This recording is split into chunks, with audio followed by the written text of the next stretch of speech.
అందరికీ నమస్కారం అండి. ముందుగా ఓం శ్రీ మాత్రే నమః అని కమెంట్ పెట్టి లైక్ చేసి మా ఛానల్ని సపోర్ట్ చేయండి ఫ్రెండ్స్. దీపావళి అమావాస్యతో ఆశ్వయుజ మాసం పూర్తవుతుంది. ఆ మర్నాడు పాడ్యమి నుండి కార్తీక మాసం ప్రారంభం అవుతుంది.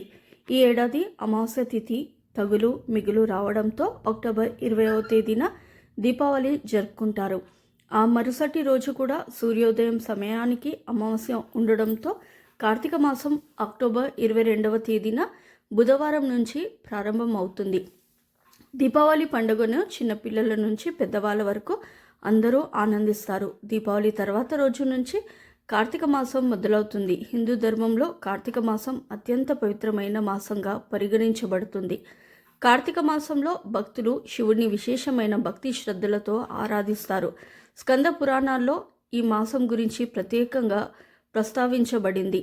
ఇది పూజలు, వ్రతాలు, ఉపవాసాలు, వనభోజనాలు వంటి అనేక ఆచారాలను కలిగి ఉంటుంది. కార్తీక మాసానికి సమానమైన మాసమే లేదు. మహావిష్ణువుకి సమానమైన దైవం లేడు. వేదాలకు సమానమైన శాస్త్రం లేదు.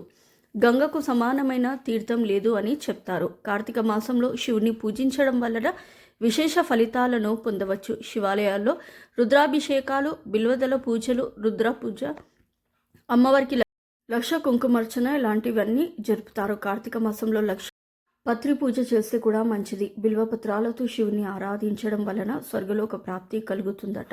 శివుని ఆరాధించాలి. కార్తీక మాసంలో శివాలయంలో దీపారాధన చేసి పూజలు చేస్తే ఎంతో మంచి ఫలితం ఉంటుంది. సాయంత్రం 5 తర్వాత చీకటి పడకముందు ప్రదోష కాలంలో శివుడిని ఆరాధిస్తే పుణ్యం కలుగుతుంది. ఈతి బాధలు తొలగిపోతాయి. శివాలయంలో ప్రదోష కాలంలో పూజలు చేయడం వలన సకల దోషాలు కూడా తొలగిపోతాయి. ఈ ఏడాది కార్తీక మాసం ఎప్పుడు మొదలవుతుంది? కార్తీక మాసం తేదీ ప్రారంభం తేదీ ఎప్పుడు? పూజా విధానం, ఎన్ని కార్తీక సోమవారాలు వచ్చాయి, పాటించాల్సిన నియమాలు మొదలైన వివరాలు ఇప్పుడు ఈ వీడియోలో తెలుసుకుందాం. కార్తీకం నెల రోజుల్లో సోమవారాలు జ్వాలతోరణం శివుడి ప్రాముఖ్యత తెలియజేస్తే బలిపాడ్యమి, ఏకాదశి, క్షీరాబ్ది ద్వాదశి రోజు శ్రీ మహావిష్ణువును పూజిస్తారు. కార్తీక పురాణంలో మొదటి 15 అధ్యాయాలు శివుడి ప్రాముఖ్యత, చివరి 15 అధ్యాయాలు విష్ణువు గురించి ఉంటుంది. కార్తీక మాసం 2025వ సంవత్సరంలో ముఖ్య తేదీలు. కార్తీక మాసం ప్రారంభం తేదీ అక్టోబర్ 22వ తేదీన, కార్తీక మాసం ముగింపు తేదీ నవంబర్ 20వ తేదీ, కార్తీక పౌర్ణమి నవంబర్ 5వ తేదీన, పోలిపాడ్యమి నవంబర్ 21వ తేదీ. ఈ ఏడాది 4 కార్తీక సోమవారాలు వచ్చాయి. మొదటి అక్టోబర్ 27వ తేదీన, 2వ సోమవారం నవంబర్ 3వ తేదీన, 3వ సోమవారం నవంబర్ 10వ తేదీన, 4వ సోమవారం నవంబర్ 17వ తేదీన. ఈ ఏడాది అక్టోబర్ 22వ తేదీ నుంచి కార్తీక మాసం ప్రారంభం అవుతుంది. నవంబర్ 20వ తేదీతో ముగుస్తుంది. కార్తీక మాసం 30 రోజులు కూడా పరమేశ్వరుడిని భక్తి శ్రద్ధలతో ఆరాధిస్తారు. ఈ 30 రోజుల పాటు ఏం చేయాలి, కార్తీక మాసంలో పాటించాల్సిన నియమాలతో పాటు పూర్తి వివరాలు తెలుసుకుందాం. కార్తీక మాసంలో ముందుగా మన ఇంటిని శుభ్రం చేసుకున్న తర్వాత పూజ గదిని శుభ్రం చేసుకుని తెల్లవారుజామున బ్రహ్మముహూర్తంలో స్నానం చేయాలి. మీకు వీలు ఉంటే నది లేదా చెరువు దగ్గరికి వెళ్ళి స్నానం చేయడం వల్ల మంచి ఫలితాలు పొందుతారు. అవి మీకు అందుబాటులో లేనందువల్ల ఇంట్లోనే స్నానం చేయవచ్చు. మీరు స్నానం చేసే నీళ్ళలో పసుపు మరియు గంగా తీర్థం వేసుకుని స్నానం చేయడం వల్ల మనలో ఉన్న చెడు మొత్తం తొలగిపోతుంది, మంచి జరుగుతుంది. కార్తీక మాసంలో సోమవారాలకు హిందూ సాంప్రదాయ ప్రకారం పొద్దున్నే లేచి పూజలు చేసే ప్రత్యేకమైన గుర్తింపు ఉంది. ఈరోజు శివుడికి పూజలు నిర్వహించడం మంచిదిగా భావిస్తారు. ఉపవాసం ఉండడం వల్ల మీకు శివుడి అనుగ్రహం పొందుతారని ఎక్కువగా నమ్మకం. కార్తీక మాసంలో ప్రతిరోజు తలస్నానం చేయాలి. కుదిరితే నది, చెరువు నీటితో స్నానం చేయడం మంచిది. ఒకవేళ అనారోగ్య సమస్యలుండి వీళ్ళు కుదరకపోయినా పర్వదినాలప్పుడు నది స్నానం చేస్తే మంచిది. రోజు చేయలేని వారు కార్తీక మాసంలో వచ్చే 4 సోమవారాలు, వచ్చే 2 ఏకాదశిలు, పౌర్ణమి నాడు ఖచ్చితంగా నది స్నానం చేసినట్టు చూసుకోవాలి. కార్తీక మాసం అంతటా పరమేశ్వరుడిని ఆరాధించి 30 రోజులు కూడా చేయాలనుకునేవారు 30 రోజుల పాటు తలస్నానం చేయాలి. అదేవిధంగా తలకి నూనె రాసుకోకూడదు. రోజు దీపారాధన చేయాలి. దేవతార్చన చేసుకోవాలి. పురాణ పఠనం లేదా శ్రావణం చేస్తే మంచిది. కార్తీక స్నానాలు అయిపోయిన తర్వాత మీరు ముందుగా మీ ద్వారం ముందు దీపాలు పెట్టుకోవాలి. కార్తీక మాసంలో రోజువారీ పూజలో ప్రత్యేకంగా ఉదయం మరియు సాయంత్రం సమయంలో దీపాలను వెలిగించడం వలన మన హిందూ సంస్కృతి సాంప్రదాయంగా ప్రాముఖ్యం పొందింది.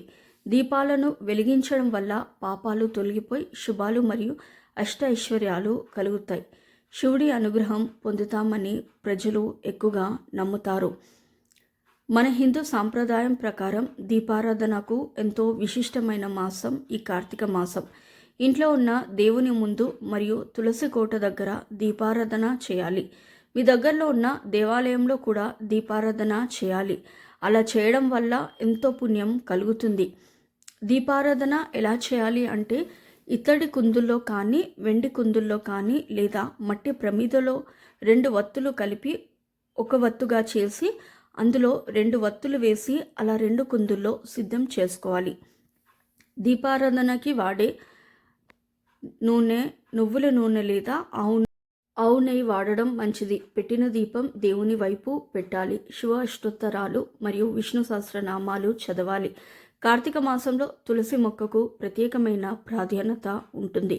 కార్తీక మాసంలో తులసి చెట్టుకు ప్రత్యేకత పూజలు చేస్తారు. ప్రతినిత్యం దీపారాధనతో తులసి చెట్టుకు దీపారాధన చేస్తారు. కార్తీక మాసంలో తులసి చెట్టు పూజ చేయడం వల్ల మీకు సంతాన భాగ్యం కలుగుతుందని నమ్ముతారు. కార్తీక మాసంలో పూర్తి మాసం తులసి మొక్క దగ్గర దీపాలు పెట్టి రోజు పూజలు చేయడం, దీపాలు వెలిగించడం వల్ల చెడు శక్తులు తొలగిపోతాయని, ఆరోగ్యం శ్రేయస్సు పొందుతారని చాలా శ్రేష్టంగా నమ్ముతారు.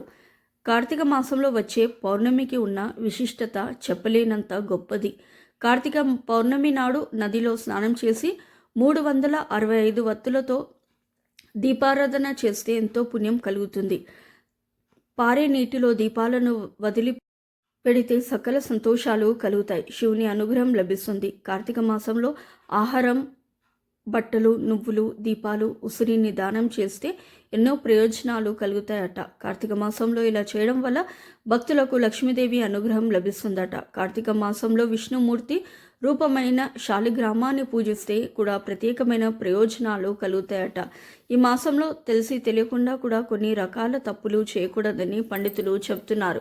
అలాగే కొన్ని రకాల నియమాలను కూడా పాటించాలని చెప్తున్నారు. ఏదో ఇప్పుడు మనం తెలుసుకుందాం.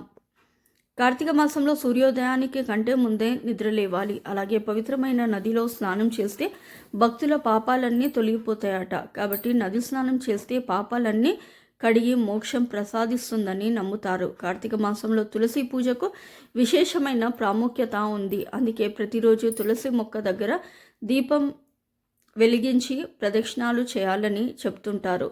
కార్తీక మాసంలో చేయకూడని పనులు. కార్తీక మాసం ఎంత పవిత్రమైనదో అందరికీ తెలుసు.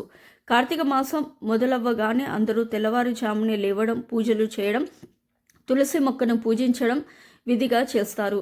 ఈ మాసంలో కొన్ని పనులు చేయకూడదని పెద్దలు అంటారు. కార్తీక మాసంలో శ్రీ మహావిష్ణువు నీటిలో నివసిస్తాడని నమ్ముతారు.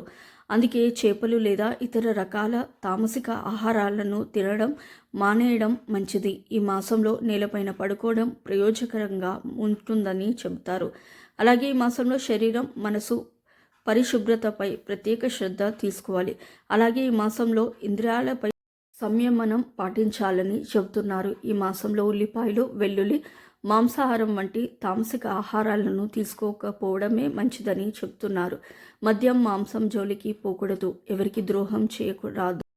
పాపపు ఆలోచనలు చేయకూడదు. దైవ దూషణ చేయకూడదు. దీపారాధనకు తప్ప నువ్వుల నూనె ఇంక దేనికి ఉపయోగించకూడదు.